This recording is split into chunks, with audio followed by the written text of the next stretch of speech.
So come on and watch old songs and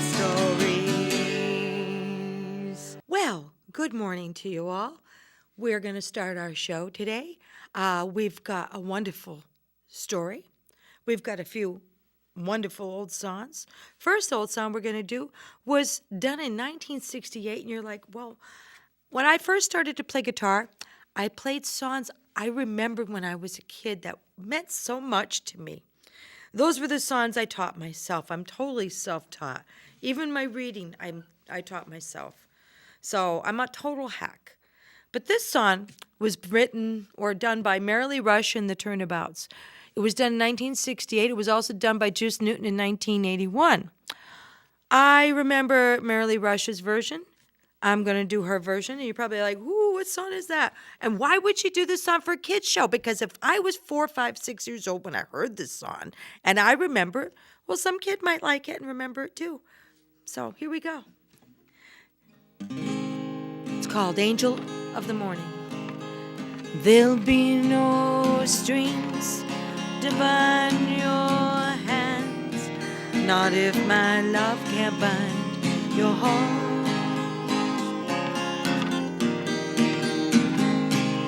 And there's no need to take a stand, for it was I who chose to stone. I see no reason to take me home. I'm old enough to face the dawn. Just call me angel of the morning. Just touch my cheek before you need me, baby. Just call me angel of the morning, angel. Then slowly turn away from me. Maybe the sun's light will be dim, and it won't matter anyhow. If morning's echo says we've sinned, well, it was what I wanted now. And if we're victims of the night, I won't be blinded by the light. Just call me angel of the morning, angel. Just touch my cheek before you leave me, baby. Just call me angel of the morning, angel. Then slowly turn away. I won't beg you to stay with me through the years of the day, or of the years. Oh, baby, baby, just call me angel of the morning, angel. Just touch my cheek before you leave, baby. Just call me angel of the morning, angel. Then slowly turn away from me. And I always thought that was a beautiful song. So that's why I wanted to sing it for you. This next song was done by the late, great Buddy Holly. And the story goes that the Buddy Holly and the Crickets, they wrote it around the time John Wayne did that movie. I think it was True Grit or something, where he says, "That'll be the day. That'll be the day." And this is the name of the song. It's called "That'll Be the Day." It's a fun little tune. Well, that'll be the day when you say say goodbye, yes, that'll be the day when you make me cry. Oh, you say you're gonna leave me, you know it's a lie, 'cause that'll be the day when I die. Well, you give me all your loving and your turtle doving, all your hugs and kisses and your money too. Well, you know you love me, baby, and still you tell me, baby, now that someday, well, I'll be through, 'cause that'll be the day when you say goodbye, yes, that'll be the day when you make me cry. Oh, you say you're gonna leave me, you know it's a lie, 'cause that'll be the day when I die. When Cupid shot his dart, he shot it at your heart.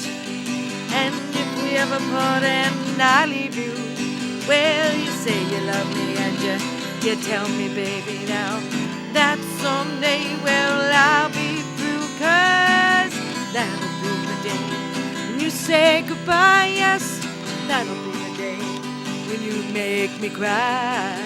Oh, you say you're gonna leave me, you know it's a lie, 'cause that'll be the day when I die.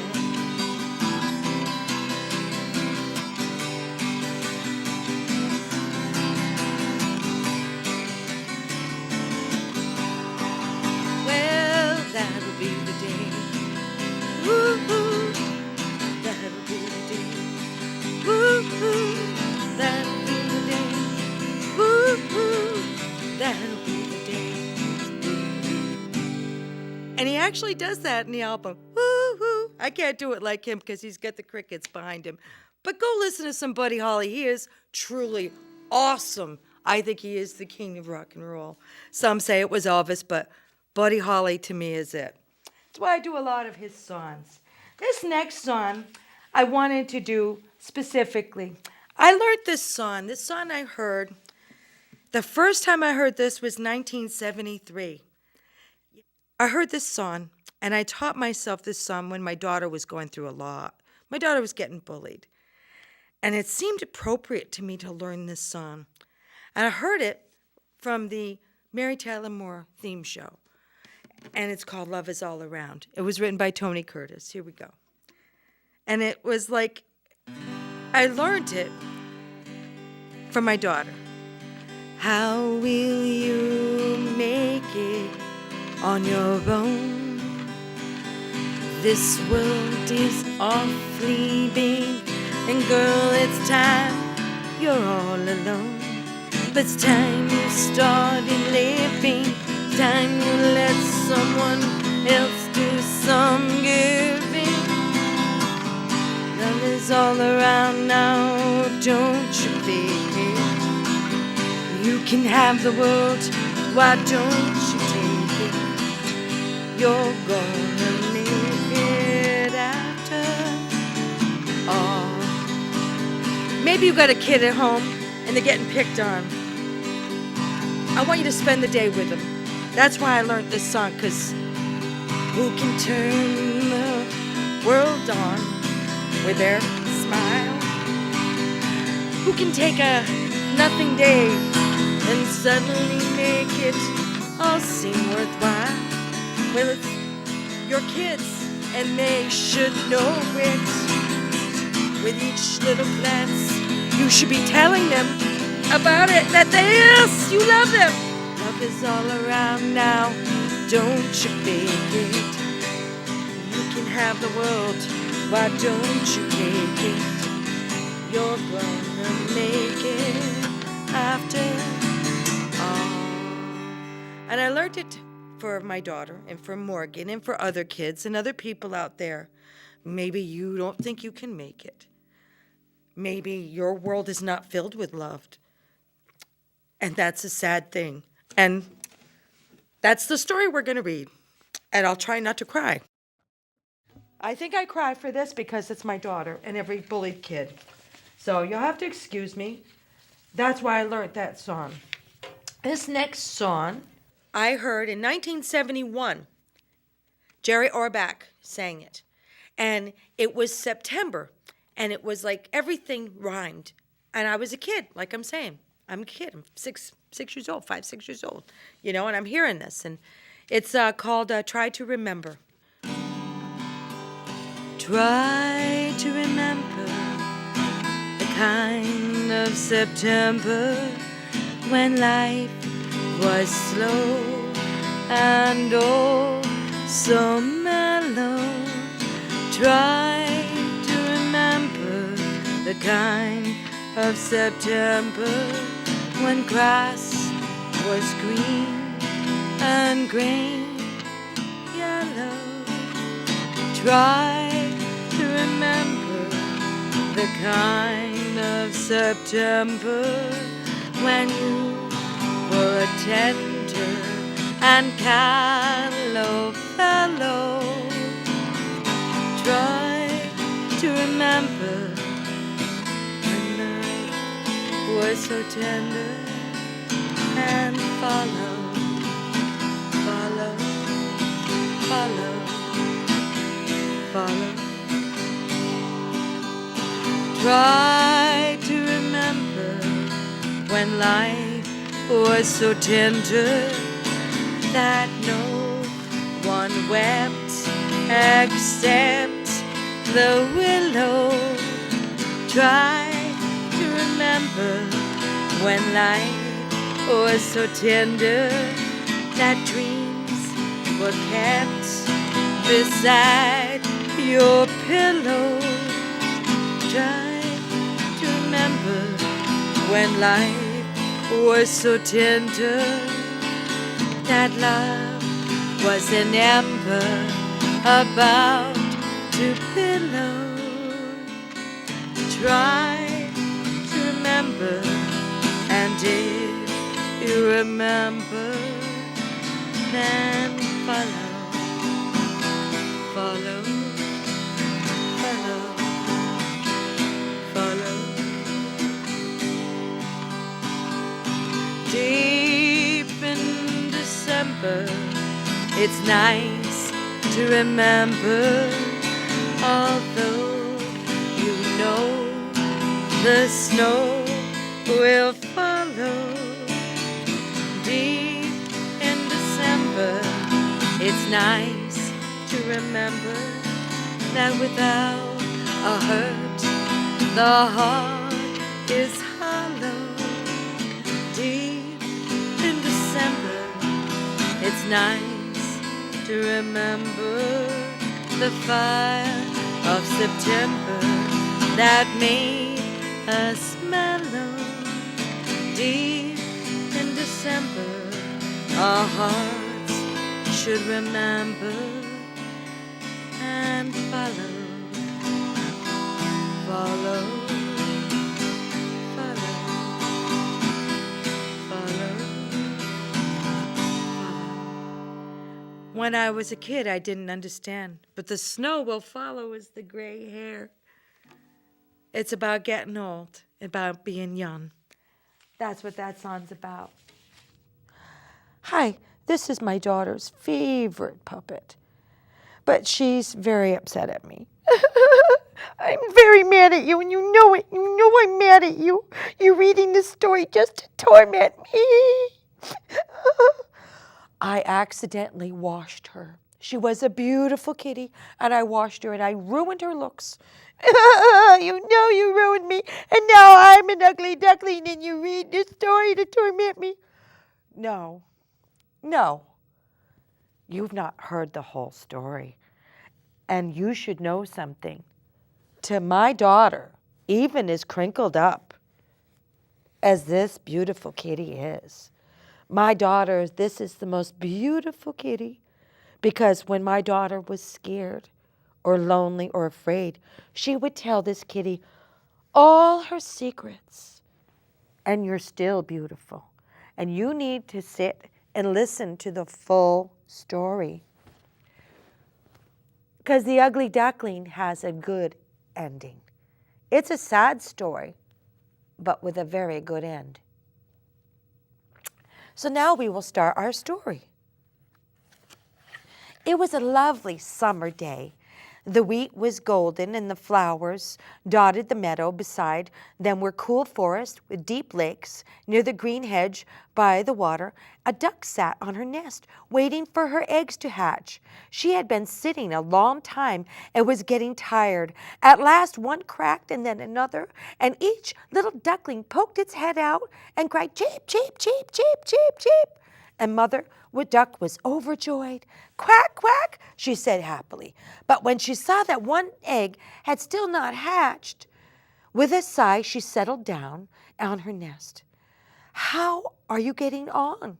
called an old duck who had come by to pay a visit. "Oh, one of my eggs still hasn't hatched," replied the mother duck. "But look at all the others. Aren't they the prettiest little ducklings you ever saw?" "Indeed," said the mother duck. And the old duck, "But, let me look at the other egg that won't hatch. It might be a turkey egg. Once I was tricked to hatching one, and after all my trouble, the young turkey wouldn't go in the water." The old duck peered at the egg, which was larger than the others and gray in color. "Yes," she said, "that's a turkey egg. All right, just leave it alone and come teach your children to swim now." But the mother duck refused.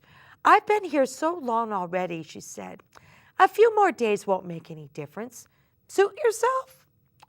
Quacked the old duck and waddled off. The mother waited and waited, and then, with a crack, the egg finally hatched, and out popped the last duckling. I'll set it here. Is that easier? So I don't move? All right, sorry. "Oh dear," she thought, "maybe it was a turkey egg after all. However, I'll soon find out when we go in the water."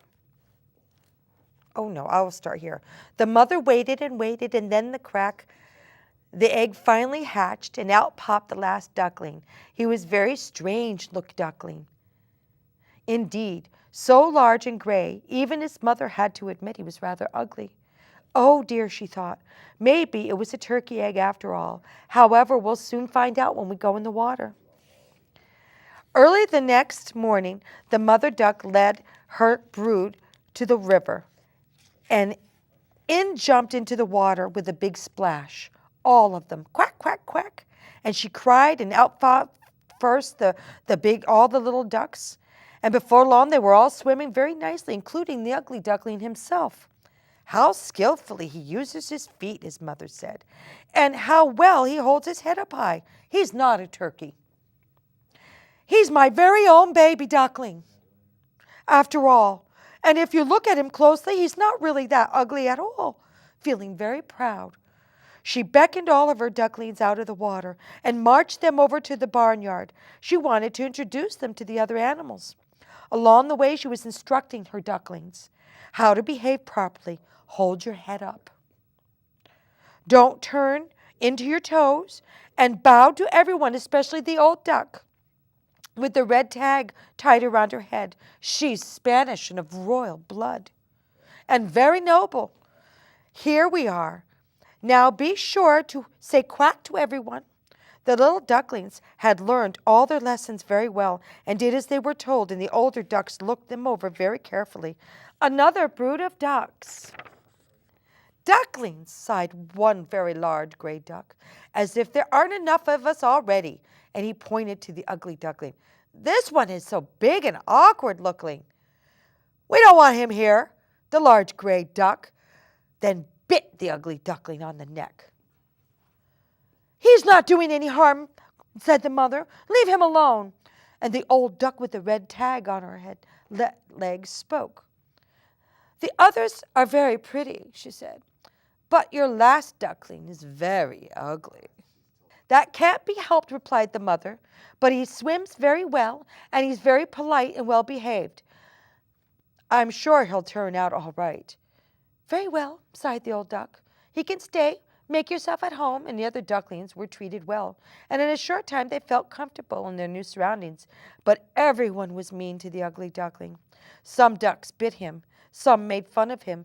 The chickens and the geese teased him and bullied him, and the turkey cock, who acted as if he was the king of the barnyard. "That duckling is so ugly I can't bear to look at him."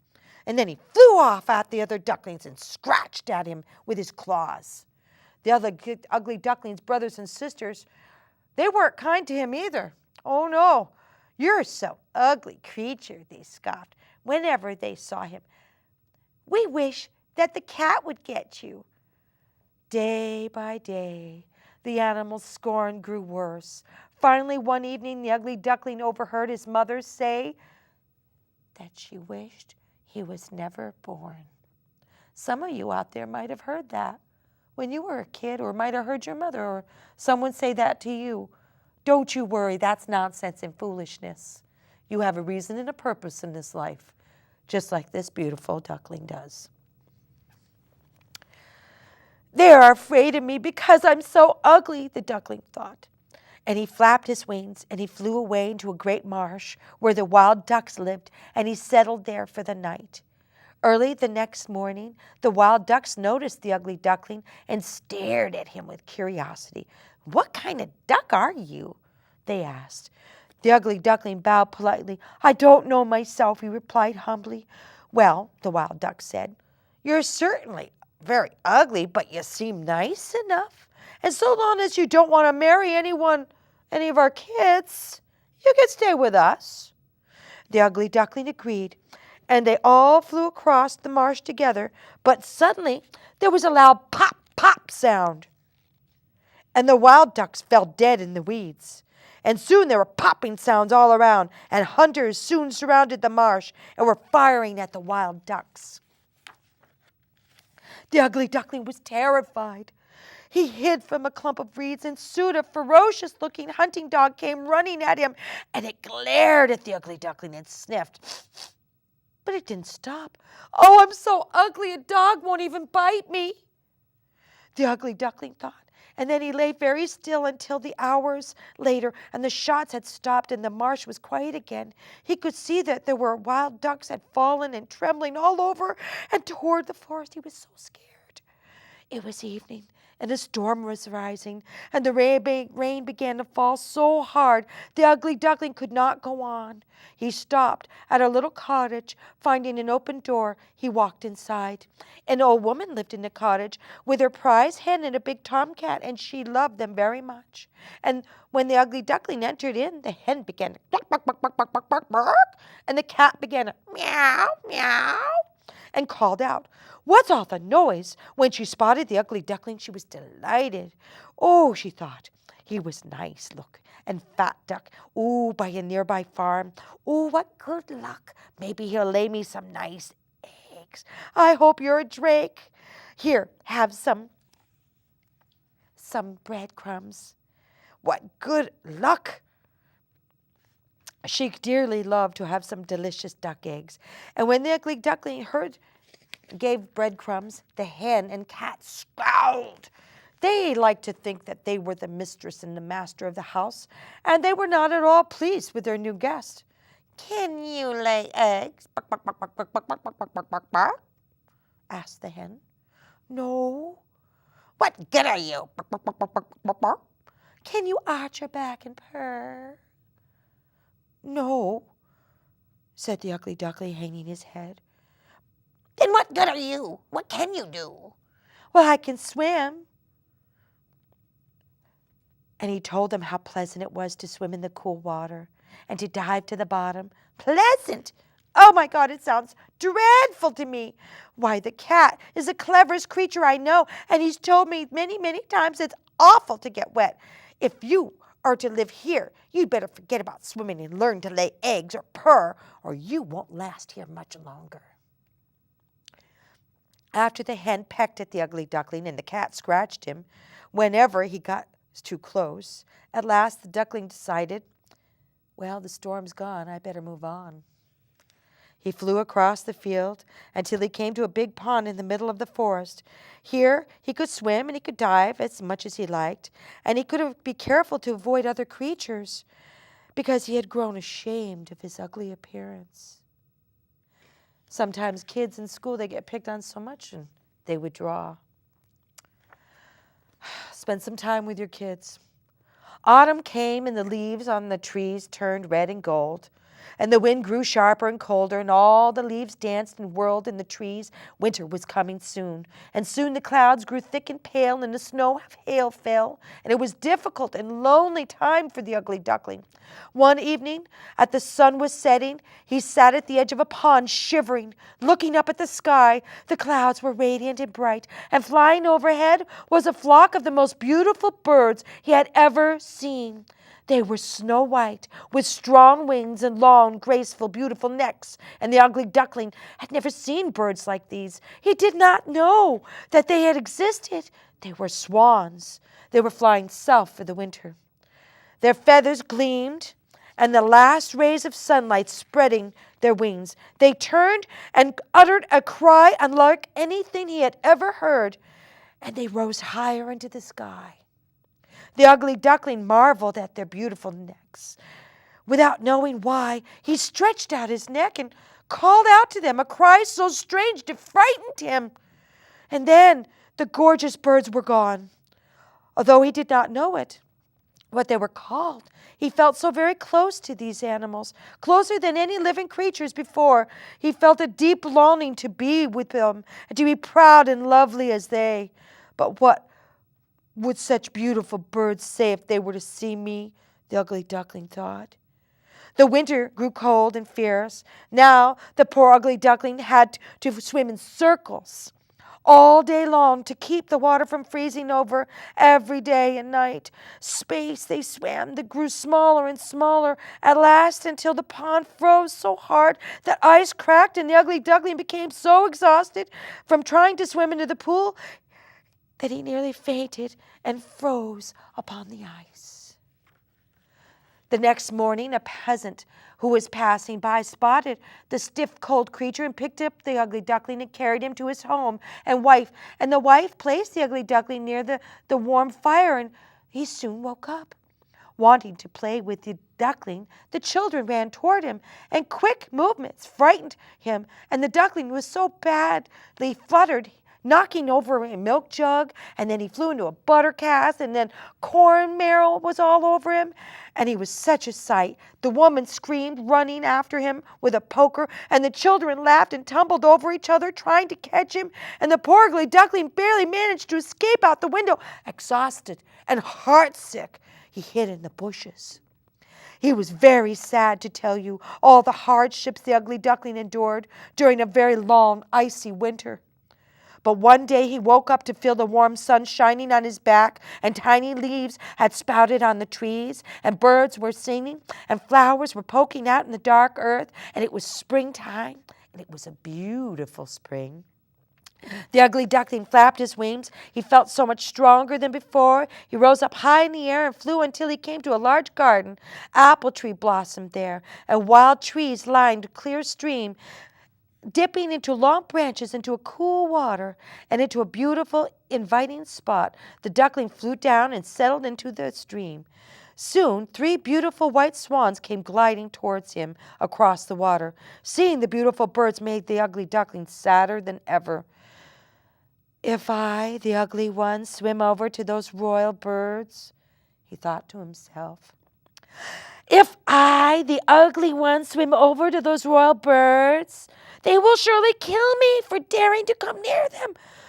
But I don't mind. Better to be killed by them, these beautiful creatures, than endlessly pecked by ducks and hens who hate me.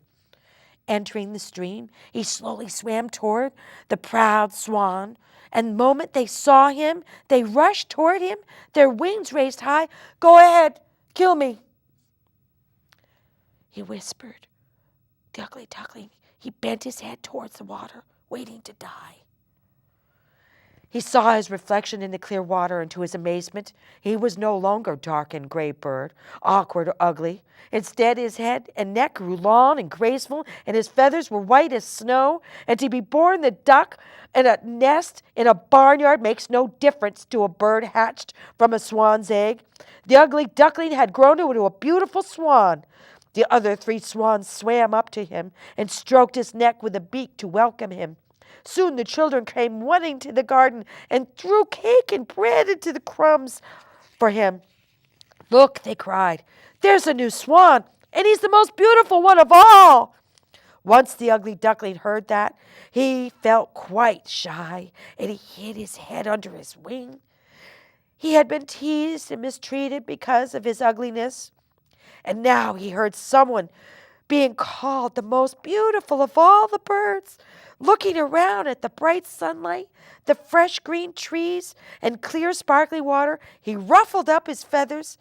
I've never dreamed I could be so happy when I was an ugly duckling. And you're not an ugly duckling. Help others. If your kid's feeling down, spend some time with them. They are precious. If they're getting bullied, seek help. Don't let them be an ugly duckling.